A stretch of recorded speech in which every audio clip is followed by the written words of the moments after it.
All right, so here we are in Veterans Park in St. Cloud, Florida, just a block down the street from the hotel.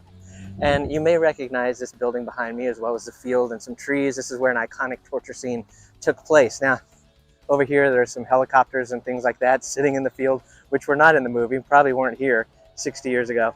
But this particular building looks exactly the same, which you can see in the background of the scenes. And the scene I'm talking about is where they have a giant boulder suspended, and they have one of the victims laying on the ground, and the boulder drops and crushes the victim.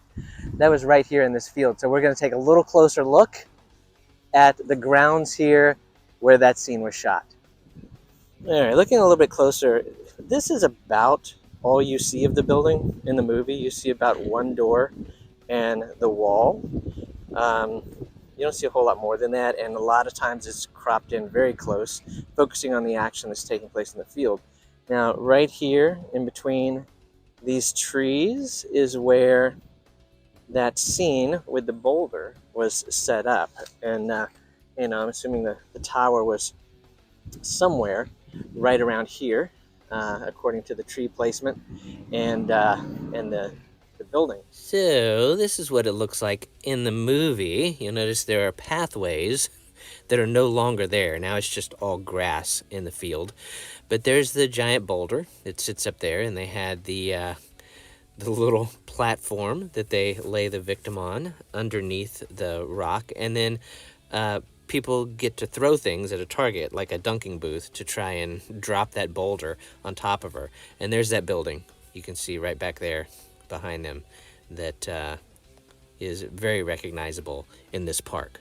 And this building, you would not know it by looking at it from this side, but it's a band shell. And there you go. When we come around to the front of the building, you see that it is a giant band shell that was set up for their high school band in 1952. And the movie was shot in 1964, so it had already been here quite a while when the movie was shot. But that's what you're looking at when you look at the front of the building. And this is the side right here that you actually see in the movie. Doesn't show that it's a band shell at all when you're shooting it from over here. So the trees are quite a bit bigger and quite a bit fuller with leaves than when the movie was shot. Because, 60 years have passed. But, it's still very, very instantly recognizable.